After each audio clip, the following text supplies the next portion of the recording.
don't care what you think you bought. Stand up right now.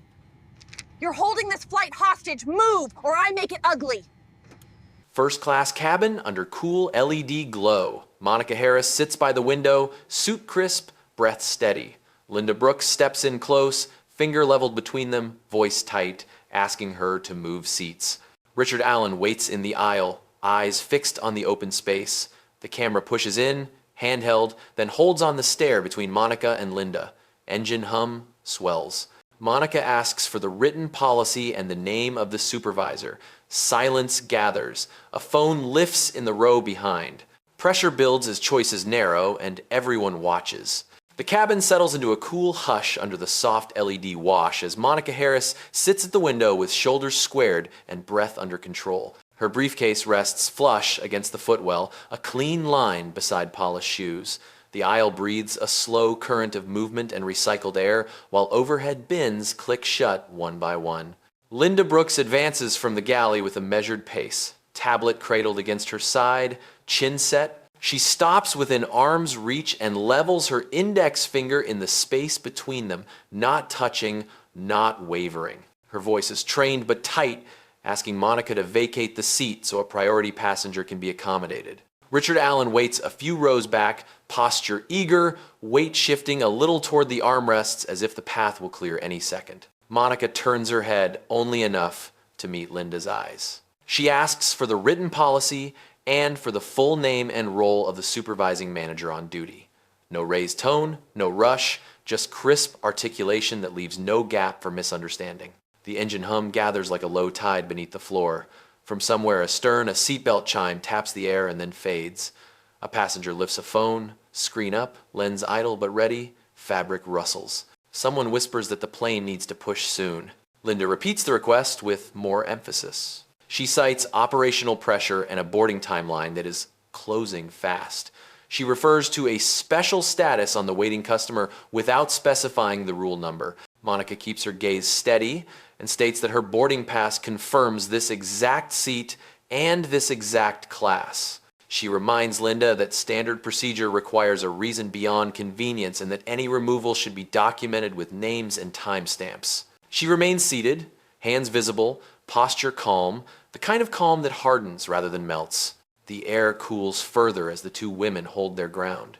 Richard shifts closer, stopping short of the row as if an invisible marker were drawn across the carpet. His face carries an expectation of resolution in his favor. Linda asks again for cooperation while noting that the captain and ground team wish to keep the schedule intact. She does not step back. The finger is still there, carving a narrow corridor of authority that has not yet found a place to land. Monica leans a fraction forward. She requests the clause number that authorizes a downgrade or displacement for a passenger with a confirmed seat. She asks that the interaction be logged in the incident record and that a copy be provided after landing. The words are precise and clipped. Her breath is audible only because the surrounding noise has fallen away to the drone of air circulating through vents. From the front, a faint radio crackle bleeds through the doorway. A flight bag buckles softly shut.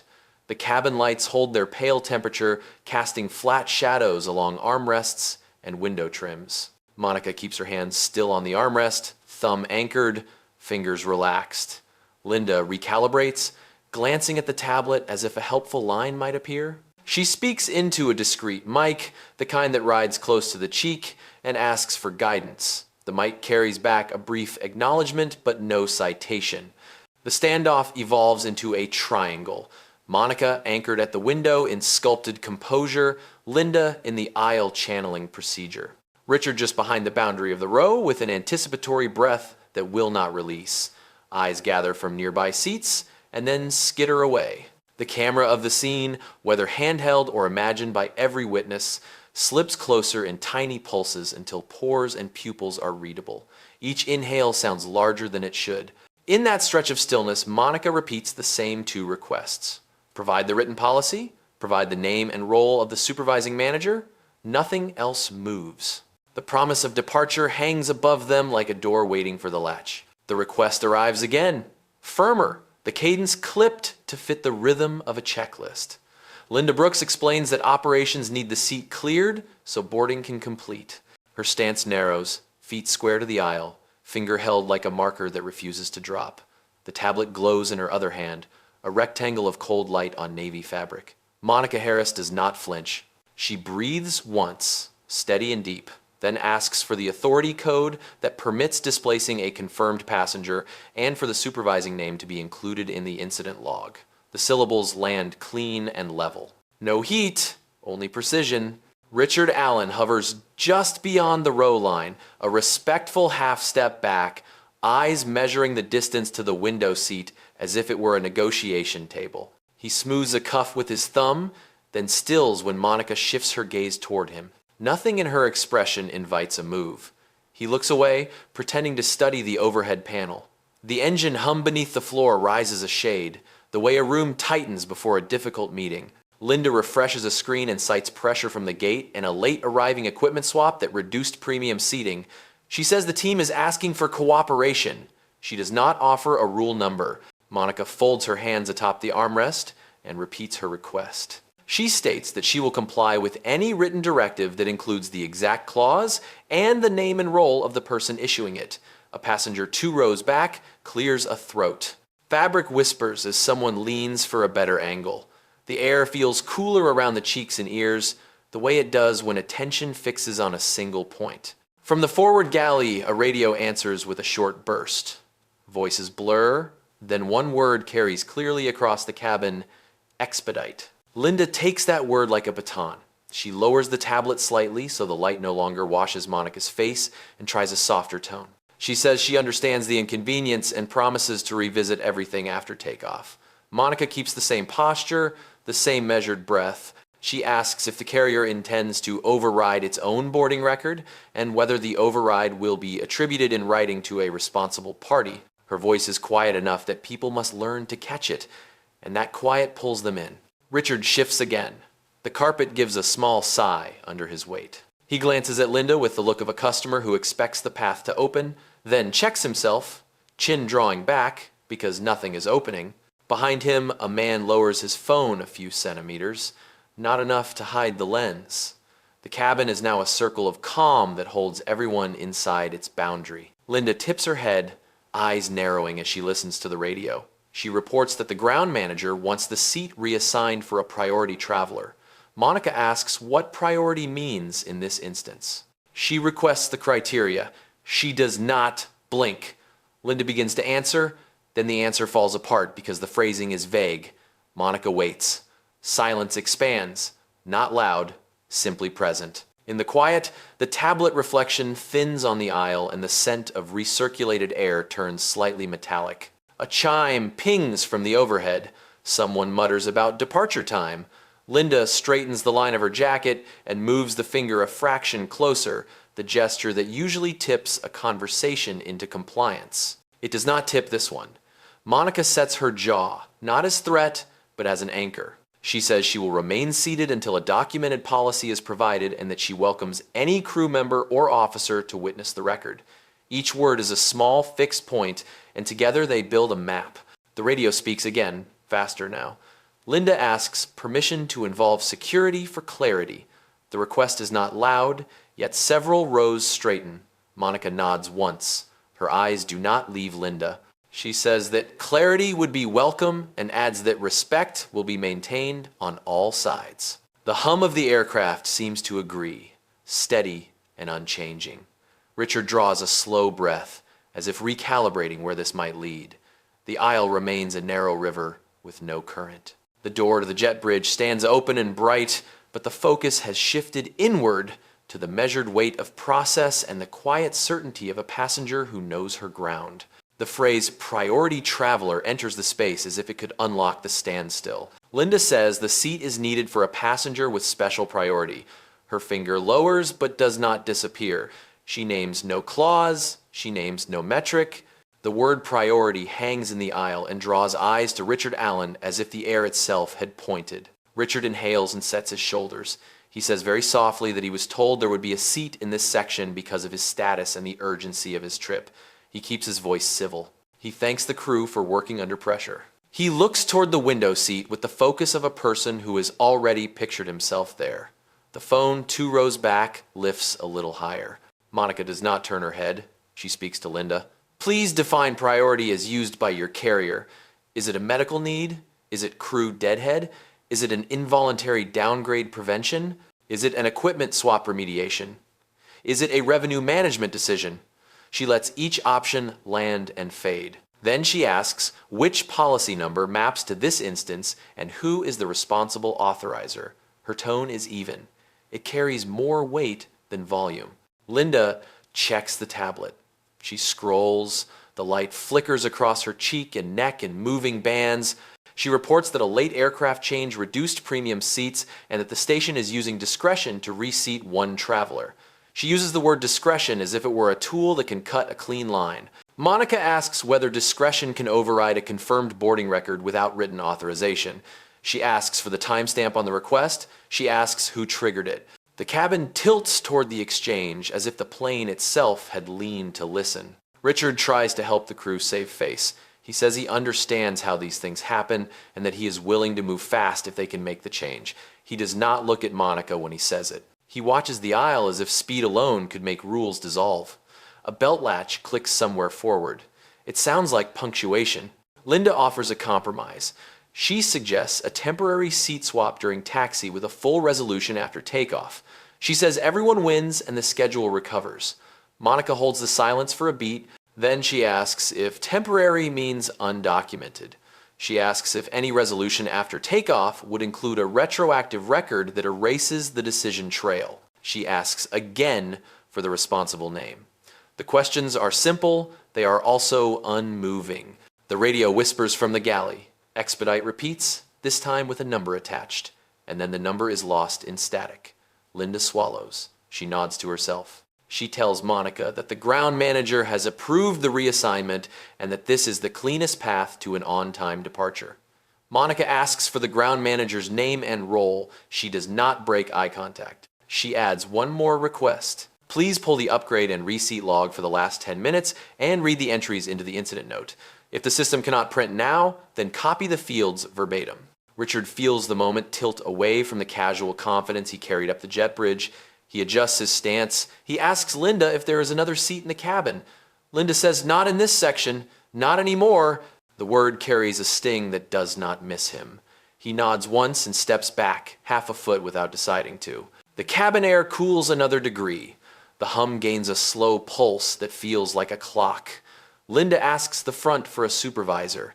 She keeps her voice level and her face neutral. Monica relaxes her jaw, not out of ease, but out of commitment. She says thank you. Clarity is welcome. She stays seated. The aisle stays narrow. The word priority has done its work and now sits in the space like a marker on the floor. Useful only if someone can show where it belongs in the book. Monica Harris settles deeper into the seat as if setting a cornerstone. She slides her boarding pass onto the armrest with the name and seat clearly visible, then smooths the belt across her lap until the buckle clicks. Her palm rests lightly on the metal tongue. Her breathing is slow and even, the kind that measures time rather than filling it. She looks at Linda Brooks and says she will comply with any directive that cites the exact clause and the name and role of the person invoking it. The words are plain, almost gentle, but the room seems to sharpen around them. Air moves through vents with a steady rush.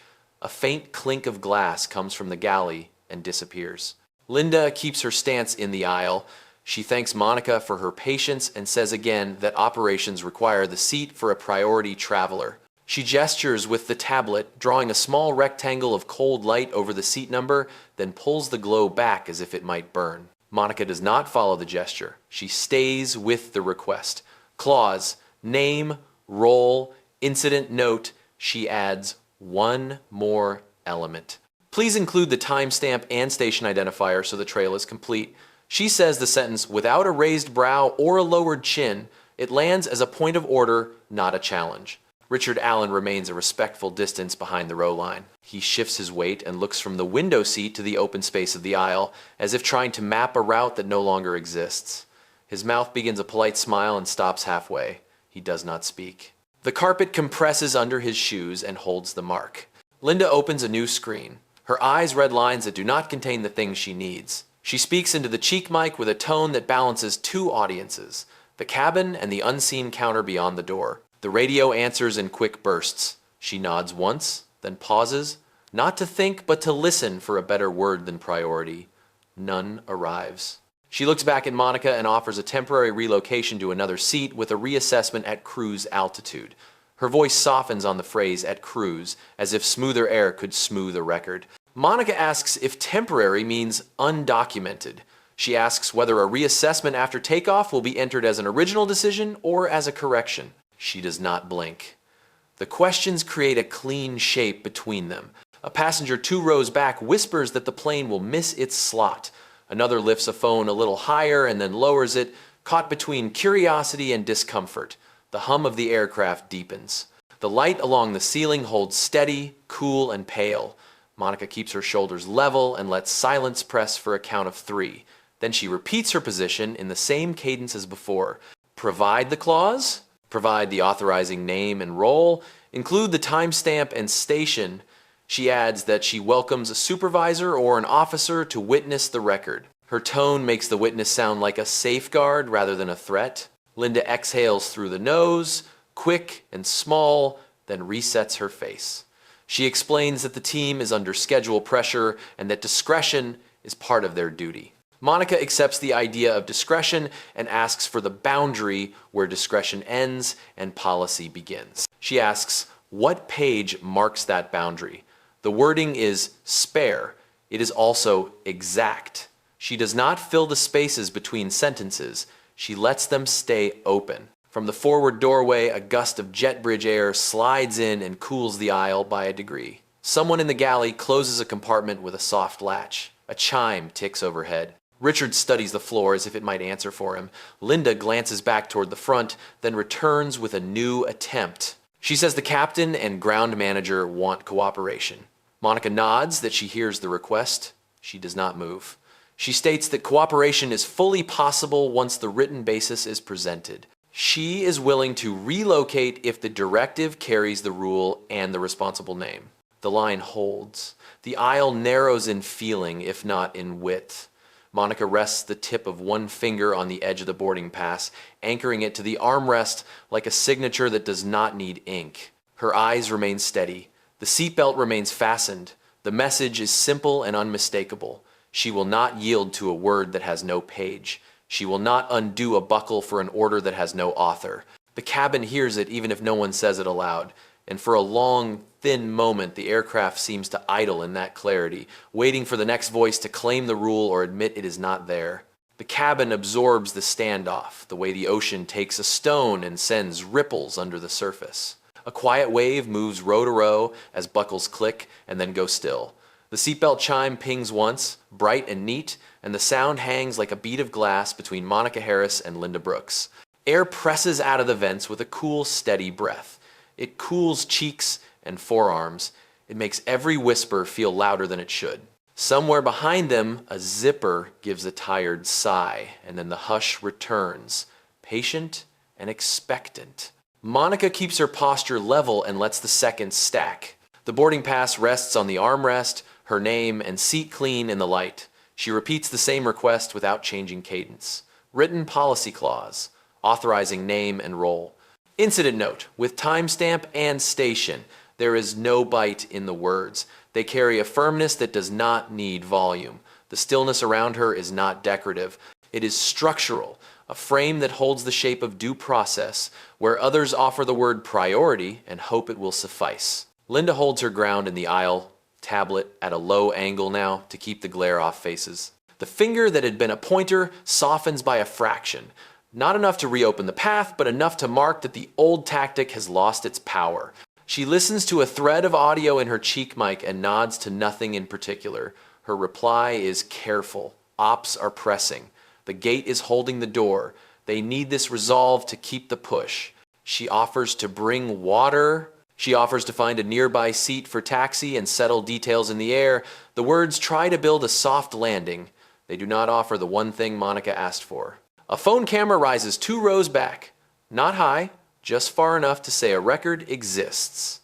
The owner pretends to tie a scarf that does not need tying and lets the lens look past fingers. A second passenger leans toward the aisle to catch the angle of Monica's face. When they meet Monica's eyes, they retreat without a word. The attention does not feel like a crowd.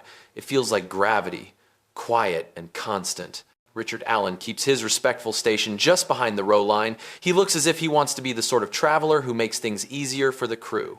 He is also the traveler who believed a seat in this section had been promised. He straightens a cuff and smooths a seam that was already smooth. He notes the shine on the window trim. He notes the polished metal on the buckle. He notes everything except the fact that nothing is moving. The air temperature seems to drop a single degree, not enough to chill, enough to sharpen. Somewhere forward, a drawer clicks shut. Someone coughs into a sleeve. Monica breathes a steady count and then speaks again. She says she is fully willing to follow any directive that cites the clause and the name and role of the person invoking it. She says please and thank you as if they belong inside the sentence with the policy. She asks for a witness for the record and adds that respect will be maintained throughout. The words settle with the weight of good engineering. Linda absorbs the structure of the task and tries to find a pathway that does not exist on her screen. She scrolls and scrolls, and the lines do not assemble into authority. Her gaze lifts. She looks at Monica as if the passenger might offer the clause herself. Then she lowers her eyes and speaks into the mic with a new calm. She requests escalation. She does not say the word help. She says clarity. Monica nods once. The nod is permission and also a promise that the tone will remain civil. The cabin answers with a subtle shift. Spines lengthen, breath shortens. A row of overhead lights hums in chorus with the engines. The door at the front pulls a blade of brightness across the floor. For a moment, the aircraft feels like a courtroom without a bench. The aisle, a narrow bar between process and impatience. Monica rests her thumb on the edge of the boarding pass as if it were a compass point. Linda sets her tablet to a neutral black. Richard takes half a step back on instinct and discovers there is nowhere to go. The chime does not ring again. The silence has done its job. It has made room for the next voice to enter with substance or not at all. The voice from the radio arrives, shaped by static and certainty. The ground manager authorizes reassignment of Seat 2A. The phrasing is clipped and practiced, the kind that has passed through many doors and rarely met resistance. Linda Brooks repeats the words for the cabin. She keeps her face composed and her tone even. Operations request reassignment of Seat 2A for a priority traveler. She stops there. She does not add a clause number. She does not add a name. Monica Harris listens without moving. She keeps the boarding pass on the armrest where the seat and name remain visible. She asks Linda to include the full name and role of the ground manager in the incident note and to read the reason attached to the authorization. She asks when the request was entered and on whose behalf. Her cadence is the same as before. Each question lands in order, square on its mark. The quiet around them tightens as if the cabin itself were leaning closer to hear the reply. Linda rests the tablet against her palm and checks the active thread. The screen shows status flags and timestamps, but not the phrase that would settle this. She speaks into the mic to request the reason code. The radio answers with a general reference to a late aircraft swap and a premium seat shortfall. The answer does not name a policy. It does not draw a line from shortage to displacement of a confirmed passenger. Linda looks up. She does not step back. She says the manager has confirmed the reassignment. She adds that timing is critical. Monica asks for the exact rule that allows a confirmed seat to be taken for a discretionary priority, and whether that rule applies when the displaced passenger holds the class and seat on the boarding record. She asks that the log of upgrades and reseats for the last 10 minutes be pulled to the screen and read into the incident note. If the system cannot export now, she asks that the fields be copied exactly. She is not filling time. She is building a record. Her voice stays level and low. People stop shifting in their seats so they can catch the words. Richard Allen stands just beyond the row. He does not interrupt. He does not assert his need. He watches the exchange with the expression of a man who expected the air to part and now knows it will not. The aisle remains narrow and undecided. He glances toward the window and then toward the front door, as if either view might hint at another route. Nothing hints at anything. He smooths his cuff again, then lets his hand fall. The radio returns with a phrase that sounds like a decision, but is only momentum. Expedite. Keep a schedule. Use discretion. Linda repeats only what she can stand behind. She says the manager is asking for cooperation and that the seat will be restored after takeoff if possible. She leaves space after, if possible. That feels honest. Monica hears the space and leaves it untouched. She says she is willing to comply the moment a directive cites the clause and the name and role of the person invoking it. She asks that the person be identified in the note as the author of the decision. She adds that she welcomes a supervisor and security to witness the record. A ripple moves through nearby rows. It is not agitation, it is attention finding a stable point. A phone lowers without being put away. A hand that had floated near a call button drops to an armrest. The cabin sound narrows to engine hum and the faint hiss of air through vents. Linda listens again to the mic and nods once, as if accepting the weight of the next step. She asks the front to send the supervisor and a security officer to the doorway. She keeps her voice neutral. She thanks Monica for her patience. Monica thanks her in return for continuing to engage in a calm and documented way. For a few suspended seconds, the aircraft holds both futures. In one, the request remains a request and dissolves under the light of a page number. In the other, authority arrives with a clear voice and the rule it stands on. The door at the front brightens with a wash of jet bridge light. A breeze moves down the aisle and cools the skin on cheeks and hands. Monica rests her thumb on the edge of the pass to keep it square to the armrest. Linda sets the tablet to a clean black as if to clear space for what will come next. Richard breathes in and lets it go without sound. No one speaks until the next voice belongs to someone who can put a finger on the line in the book and read it aloud. Officer Daniels steps into the doorway with a measured pace. Uniform neat, posture open, palms visible. He pauses to catch the temperature of the cabin. No rush, only presence. He introduces himself by name and role in a calm voice that carries without strain. He asks both parties to hold steady at this volume so everyone can be heard. The aisle seems wider for a moment because someone finally brought structure with them. He listens first. Linda Brooks summarizes the request from the ground manager to reassign seat 2A for a priority traveler. She cites a late aircraft swap and a premium shortfall. She notes schedule pressure. She does not cite a clause. She does not give a name for the authorizing party. Officer Daniels nods once to mark the receipt. He does not decide. He turns to Monica Harris and asks what she requires to proceed. Monica states the same list she has stated all along. Written policy clause. Full name and role of the person invoking that clause. Incident note with timestamp and station. Upgrade and reseat log for the last 10 minutes. Read into the record if no print is available. Her voice stays even. The requests arrive like rails laid in front of a train. Officer Daniels repeats the list back for accuracy. He asks if the passenger will comply once those elements are supplied. Monica answers yes. He turns to Linda. He asks whether the carrier can supply those elements now. He asks for the name and role of the ground manager. He asks for the reason code as the system stores it. He asks if discretion without citation is within policy for displacing a confirmed passenger. His tone never rises. He gives each question its own space. Richard Allen keeps a respectful half step behind the row line. Daniels acknowledges him with a glance and a quiet thank you for waiting. He asks Richard to remain where he is until the record is clear. Richard nods. He shifts his weight back a fraction and sets his hands still against his sides. The small move lowers the room by a notch. Breath returns to more bodies than his. Linda confers over the mic. She asks for the clause and the name. The radio answers with hurry and generalities. She tries again.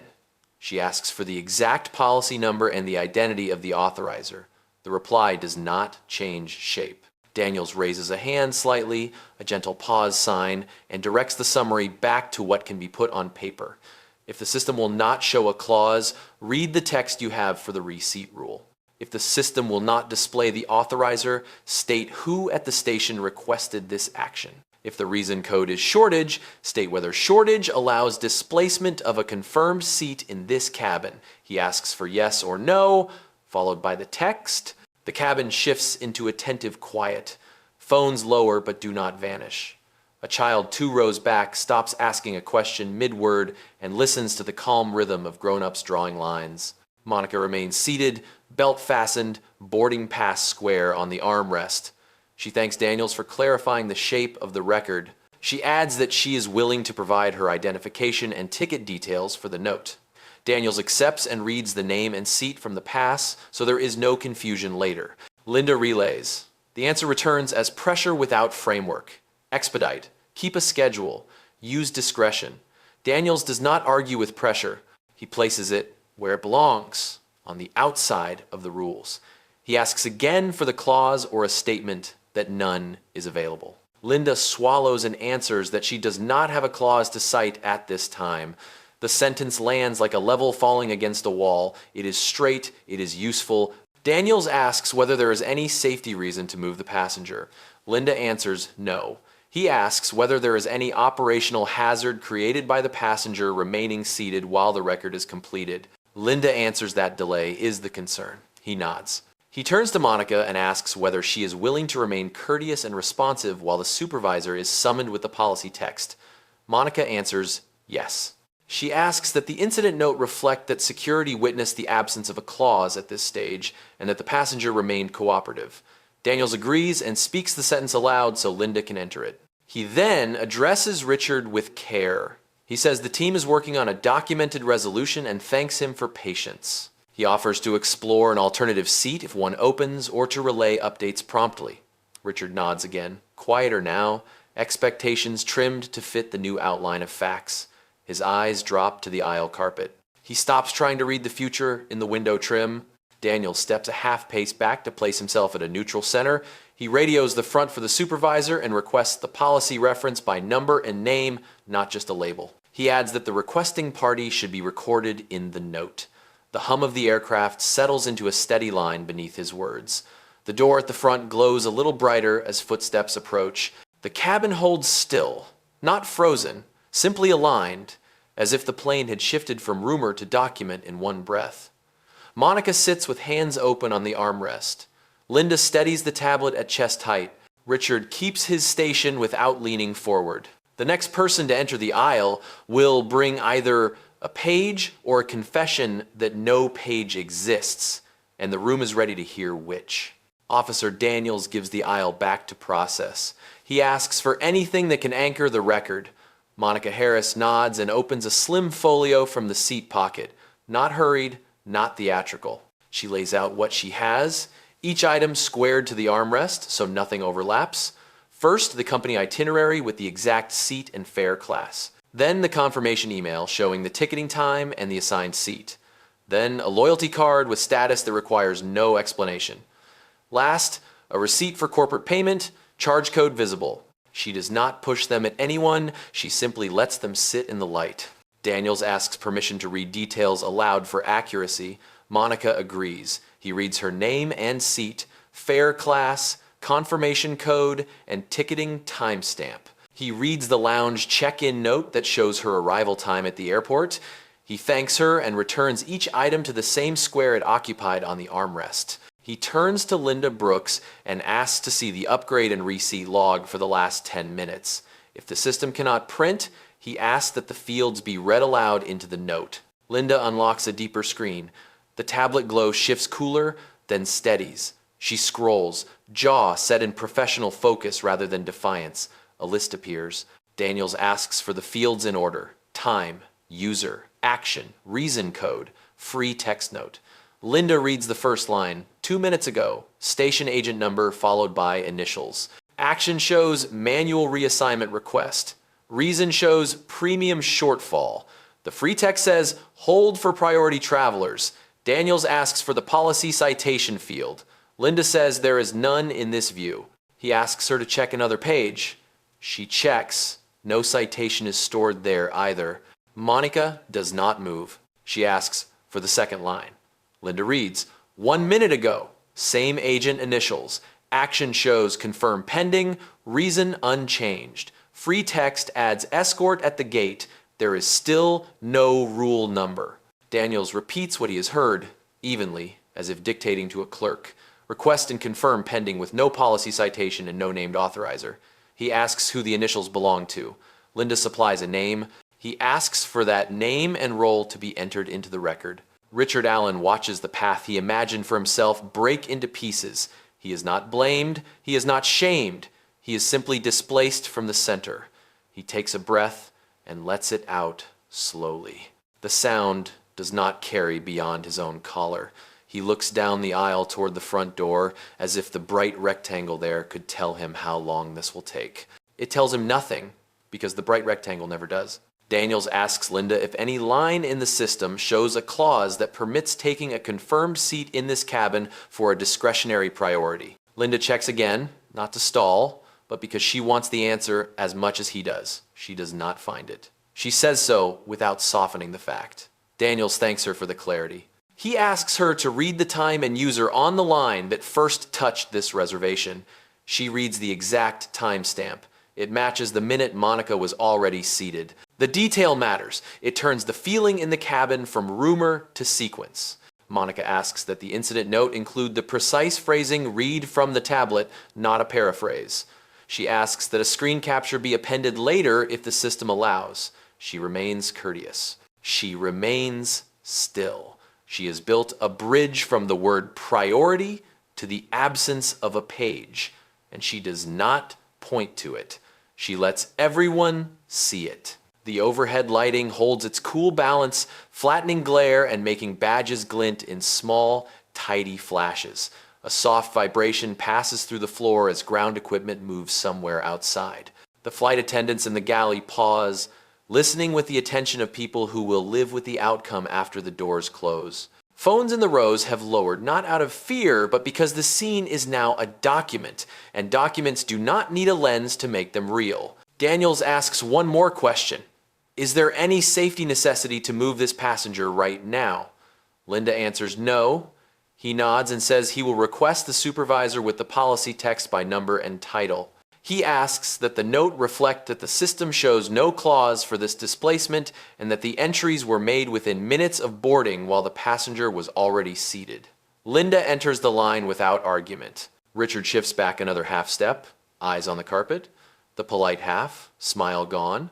He has become part of the background again, and in that place he finds a kind of relief. The aisle breathes. Monica aligns her documents, returns them to the folio, and sets it back in the pocket. She thanks Linda for reading the fields precisely. She thanks Officer Daniels for impartial handling. The thanks are not a flourish. They are part of the record. Footsteps approach from the front. A new silhouette forms against the brighter doorway. The cabin absorbs the change in pressure the way a courtroom absorbs the arrival of a judge. Nobody applauds and nobody groans. They simply straighten. The evidence has been placed. The next voice will either carry the page or admit that the page does not exist. The aircraft hum holds steady, a line you could set a level to. The silhouette resolves into the station supervisor, posture straight, lanyard tucked, a small handheld terminal in one hand. He introduces himself by name and role in a steady voice that lands without friction. Officer Daniels gives a brief recap, so there is no confusion. A request to reassign seat 2A for a priority traveler was entered after the passenger was seated. No policy clause has been cited. The log shows manual actions and a reason code of premium shortfall. The supervisor nods and asks to see the entries himself. Linda Brooks tilts the tablet so the two screens can agree. Timestamps line up. User initials match. The free text holds the phrase "hold for priority traveler." The supervisor navigates to a policy index and scrolls with quick, precise flicks. He reads aloud the title of the seating compliance section and the opening line that defines when a confirmed passenger may be moved. Medical need, safety requirement, equipment defect affecting the assigned seat, crew reposition with documented authorization. He stops there. He does not read a line for discretionary priority. He does not read a line for shortage alone. The aisle seems to cool by a degree. Breath gets quiet again. Monica Harris keeps her hands open on the armrest and waits for the words to settle. Officer Daniels asks whether any internal note or bulletin has modified the rule this week. The supervisor checks a second index and shakes his head once. He says no modification is posted. He adds that discretion may be used for goodwill upgrades, but not for taking a confirmed seat in this cabin without a qualifying reason. The sentence is not loud. It has the weight of something that will not budge. Richard Allen stares at the floor seam that runs toward the front. He recognizes the moment when expectation turns into a lesson. He nods to no one and resets his face to neutral. He does not step forward. He does not retreat. He waits. Linda tries to give context without shifting blame. She mentions the aircraft swap, the shrinking map of premium seats, the pressure call from the gate. She admits the request was made quickly and that the citation field was not filled because the system did not require it to move the record along. She chooses plain nouns over excuses. The supervisor thanks her for speaking plainly. He asks her to input an addendum in the incident note. He dictates the text, so the record is clean. No policy clause authorizes displacement of passenger in seat 2A. Request originated at timestamp while passenger was seated. Reason code premium shortfall does not meet criteria for involuntary reseat in this cabin. Officer Daniels asks whether there is any safety or security issue that would make remaining in the assigned seat inappropriate. The supervisor says no. Daniels repeats it for the note. He then asks Monica whether she needs any additional documentation to continue the flight. Monica answers that the incident note should include the names and roles of the people who made and authorized the request, the policy title referenced, and the statement that no qualifying clause applied. She requests a copy after landing. Her voice is even. The ask is exact. The supervisor agrees. He adds his name and employee number to the record. He turns to Richard and apologizes for the confusion, offering to locate the best available seat outside this cabin or to explore options on the next departure. Richard accepts with a narrowed, thoughtful look that holds no heat. He says he will take the update at the door. It is not the outcome he wanted, but the shape is honest. Linda exhales through her nose, a small release that no one comments on. She thanks Monica for her patience. She thanks Officer Daniels for the calm structure. She thanks the supervisor for clarity. The tablet shows the new line stacking under the incident. The cursor blinks, then goes still. For a beat, the aircraft feels level again. The overhead wash keeps its cool tone. The radio in the galley mentions a revised push time in a normal voice. No edge, no spike. Daniels nods once and steps back so the aisle belongs to the crew. The supervisor confirms that Monica will remain in seat 2A and that any further interaction should pass through him. Monica nods and says, "Thank you." She slides her folio fully into the pocket and rests her palm over the buckle as if sealing the moment. Around them, phones lower for real this time. A quiet murmur rises, softer than before and already fading. Richard steps aside to free the row and folds his shoulders into something smaller and more patient. Linda sets her tablet to a calm black and asks the cabin to prepare for departure. There is no triumph in the air, only alignment. The rule was found, or rather the absence of a rule was found, and the room adjusted to that truth. The plane feels ready to move again because now the story has a page. Captain Robert Miller steps into the aisle with an easy balance that reads as authority without weight. Cap in the crook of his arm, stripes catching a clean line of cabin light, he takes one breath and scans faces the way a pilot scans instruments. He introduces himself by name and role, thanks everyone for patience, and asks for a plane recap. Officer Daniels supplies it in 2 clear passes. Requests to move the passenger in seat 2A after boarding. No clause cited. Log shows manual entries tied to premium shortfall. Supervisor confirms the policy text lists medical or safety or documented crew reposition or a seat defect, not discretionary priority. The captain nods once. Absorbing structure before judgment. He turns to Monica Harris first. He thanks her for staying courteous and specific and asks if her needs are still the same. She answers yes. Written policy reference, names and roles in the record. Timestamps. A copy after landing. He says understood, then pivots to Linda Brooks and the supervisor. He asks to hear the exact policy title and the qualifying reasons read aloud so everyone shares the same page. The supervisor reads them. The words feel like level lines drawn on a wall. No one argues with the angle. The captain asks a simple question that lands quietly. Is there any safety or airworthiness concern if the passenger remains in seat 2A? The supervisor answers no. Linda answers no. Officer Daniels answers no. The word no closes one loop and opens another. The captain gives a small nod that settles the air. He states his decision with an even tone. Restore the seat assignment as recorded. No reassignment under shortage. Enter the note that the request lacked a policy clause. Include the names and roles already given.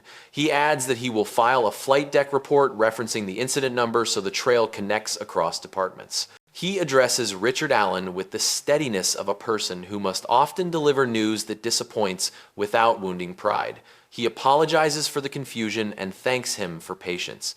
He promises the best available accommodation outside this cabin, and if timing misses today, a priority path on the next departure. Richard nods, voice low, gratitude shaped more by acceptance than relief. The moment does not humiliate him, it simply draws a boundary he can see. Turning back to Linda, the captain keeps respect in the foreground. He says schedule pressure is real and empathy for customers is required, but policy is the map that keeps both from drifting. He asks her to help the supervisor complete the incident note in precise language and to brief the galley and door. So announcements, stay calm and neutral. He adds one training point for later review. When discretion is invoked, ask for the clause first, then move. Do not move and look for a clause in the air. Linda thanks him without defensiveness. The words land like a tool being placed back into its drawer. He faces the cabin and resets the tone for departure. Thank you for your patience. We will push as soon as the door is secured. Safety remains our first priority. If anyone needs assistance, ring the call light after we are moving. His voice is not a performance, it is ballast. The murmur in the rows softens into the ordinary rhythm of settling in. Phones lower for good. Bags slide that last inch under seats. The air feels warmer by a thread, as if the vents found a new setting. Monica rests her palm on the buckle and gives a small thank you to the captain, then to Officer Daniels, then to Linda and the supervisor. She does not savor the moment. She lets it pass through the record the way ink passes through a carbon sheet. The supervisor confirms the note reads, clean, no clause cited for displacement, names and roles recorded, timestamps captured, copy to be provided after landing. Daniels marks that security witnessed the absence of a clause at the time of decision. The captain confirms he has the incident number for his flight deck report. From the galley comes the quick choreography that signals closure. A latch seats with a crisp bite, a drawer glides home, the door light over the forward entrance changes state. The captain excuses himself with a final nod and moves forward with the unhurried pace of someone who knows every footstep between cabin and cockpit. The supervisor signs off with a quiet apology to both passengers and slips toward the front. Linda resets her tablet to a neutral black, breathes once through her nose, and resumes the calm voice that flight crews use when weathering turbulence you cannot see. Richard steps aside and lets the aisle clear, shoulders smaller now, but eyes steady. He acknowledges Monica with a brief nod that meets dignity with dignity. Monica returns the nod and looks back to the window, to the wing route, to the light that climbs the engine nacelle. The aircraft hum deepens, the last thread of jet bridge air vanishes as the door closes. Overhead lights trim a shade. A final chime touches the ceiling and fades. The cabin has returned to its ordinary shape, not because nothing happened, but because what happened found the page it needed and stayed there. The aircraft rolls gently from the gate and the cabin regains its measured rhythm, but the residue of the confrontation lingers like a faint outline under fresh ink. Monica Harris sits with shoulders set and breath steady, the boarding pass now tucked away and the folio sealed in the seat pocket. She looks to the aisle where Linda Brooks confirms final checks with the calm tone of a professional who has regained her footing. Officer Daniels remains near the doorway until the cabin crew signals they have it from here. The supervisor steps back into the jet bridge shadow, speaking softly into his terminal as the door seals and the bright rectangle of the bridge narrows to nothing. Engine hum deepens to a smooth band. The ceiling lights ease to a departure setting, cooler at the edges, warmer down the center line. Richard Allen relocates without fuss to a seat forward of the curtain, posture composed, eyes level. There is no exchange of looks that stings or begs. There is only the understanding that the shape of a rule has been respected and that travel will continue inside that shape. Monica turns her attention to a short note on her phone, thumbs moving with economical precision. She writes down names and times while memory still has heat, not out of spite, not out of theater, but out of discipline. She adds the incident number spoken by the captain, the policy title read by the supervisor, the language that confirmed no clause supporting a displacement under shortage. She saves the note and slides the phone to airplane mode. The gesture is clean, like closing a file drawer. Linda returns to the row with a stillness that is neither stiff nor apologetic. She offers water and a soft cloth in a cup to cool the fingers. Monica accepts both with a thank you spoken at the volume people use when they intend it to be heard by one person and no one else. Linda meets her eyes and says the record will be available after landing. She says it plainly, without embroidery. Monica replies that she appreciates the clarity and the professionalism shown once the text was consulted. The two women hold a thin line of eye contact that is not a truce, because a truce implies a battle is still underway. It is a recognition that the process restored its own boundaries. The cabin eases into forward motion, the tug releases, the wing flexes a fraction, a child asks about the sound, and a parent answers that the plane is going to line up. Monica settles back and lets her breath fall into the slow sink that makes the world feel level at the edges. She glances down the aisle and then returns to the small circle of space that belongs to her seat. She does not rehearse what might come after landing. She does not need to rehearse. She has done this before in rooms without windows and rooms filled with them, where a rule had to be found and put back on the table. A quiet memory passes like light across glass. A procurement review years ago where partners confused proximity with power and forgot that contracts are made of pages, not favors. The boardroom then had a table long enough to seat 2 departments. The air was colder than this cabin. The result was the same. Find the page. Read the line, follow it. People were reassigned later, not with noise, but with signatures. That is how structural changes happen when you are serious. Monica folds the cloth back into the cup and sets it on the tray. She looks once more at Linda and says that she will pass along her thanks to the captain and the officer for their measured handling. She adds that the record will help the company repair the seam where policy and practice drifted. The words are simple. They land with more gravity than their length suggests. Linda nods and says she understands. The cabin speaker clears with a soft carrier tone. The captain gives a brief update, and the route sounds smooth. The crew begins the safety demo with movements so familiar they read as calm even to people who do not watch the cards. Monica watches anyway.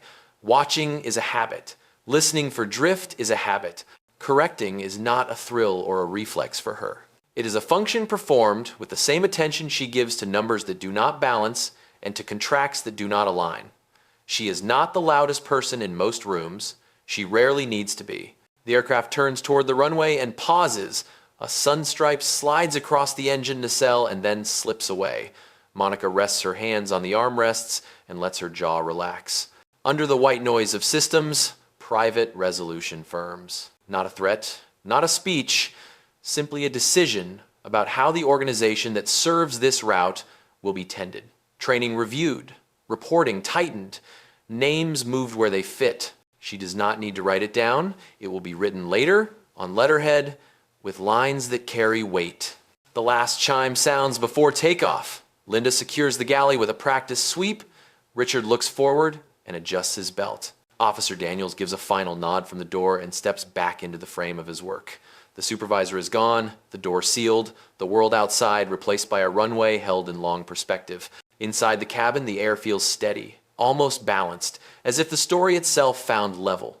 Monica leans her crown a fraction against the headrest and lets the hum fill the space where words have done their job. Real authority does not announce itself. It aligns a page and then moves the work forward. The aircraft lines up and holds its breath. Throttle comes up in a clean swell, a firm push through the seat back, and the cabin turns into a long ribbon of motion. Armrests tighten under palms. Overhead bins hum in sympathy, and the aisle becomes a narrow river that no one crosses. Monica Harris keeps her head still and her eyes soft, riding the surge without bracing more than necessary.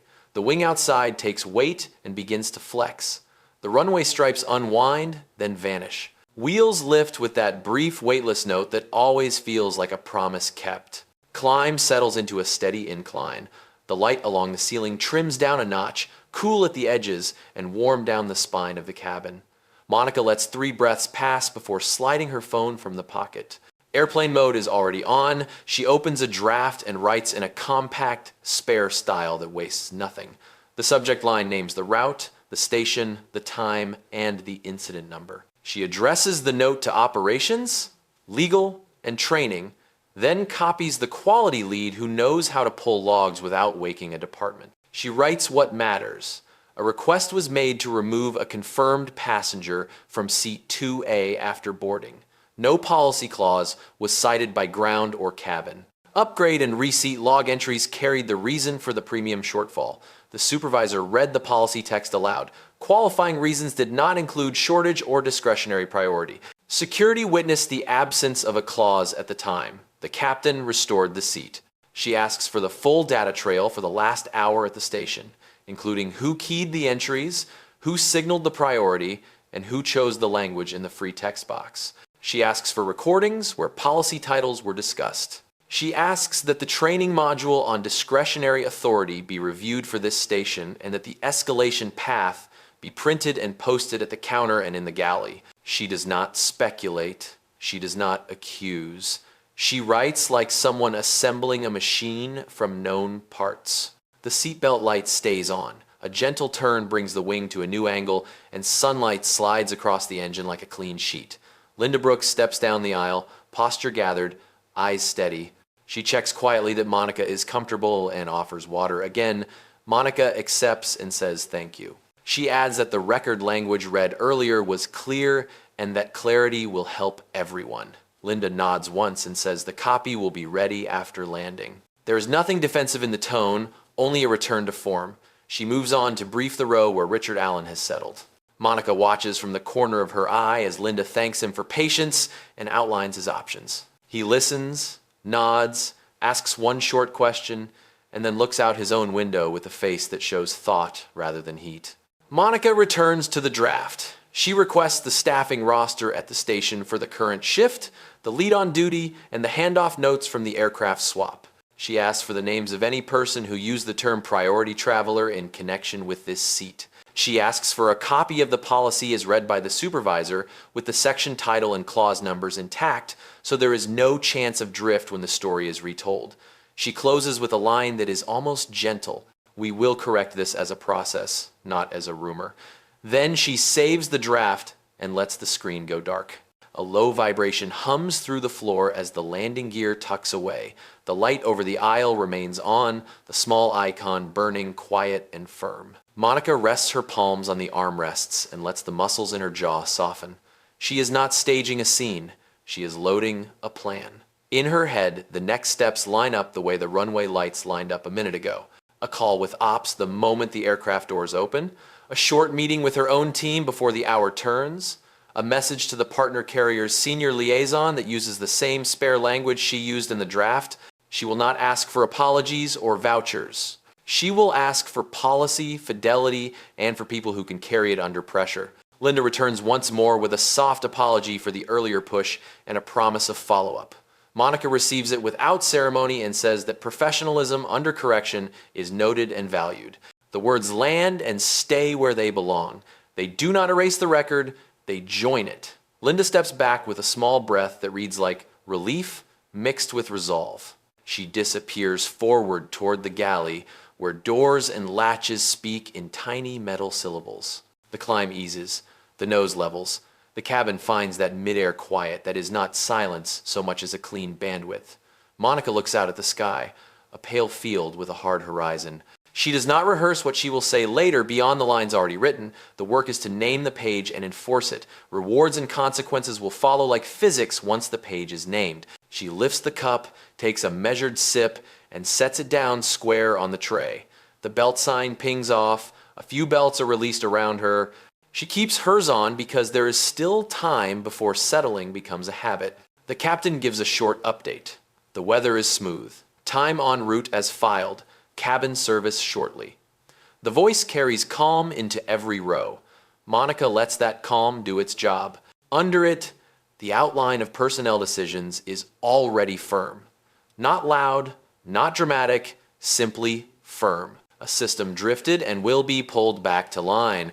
The The day will end with a document and a set of names moved to posts where they fit or moved out where they do not. She watches the wing hold steady in thin air and thinks how things remain aloft when forces are balanced and rules are known. That is all this is. Balance and rules. And the discipline to keep them visible when speed and pressure try to erase the lines. The descent begins with a subtle tilt and a change in the sound of air over metal. The cabin finds that expectant quiet that lives between sky and ground. Monica Harris checks that her note is saved, that the incident number sits at the top where it belongs, and that her breath is steady. The wing outside leans and the city folds open beneath the cloud deck. Linda Brooks moves through final checks with the composed economy of a person who has refounded her footing. Richard Allen looks straight ahead, face level, hands folded.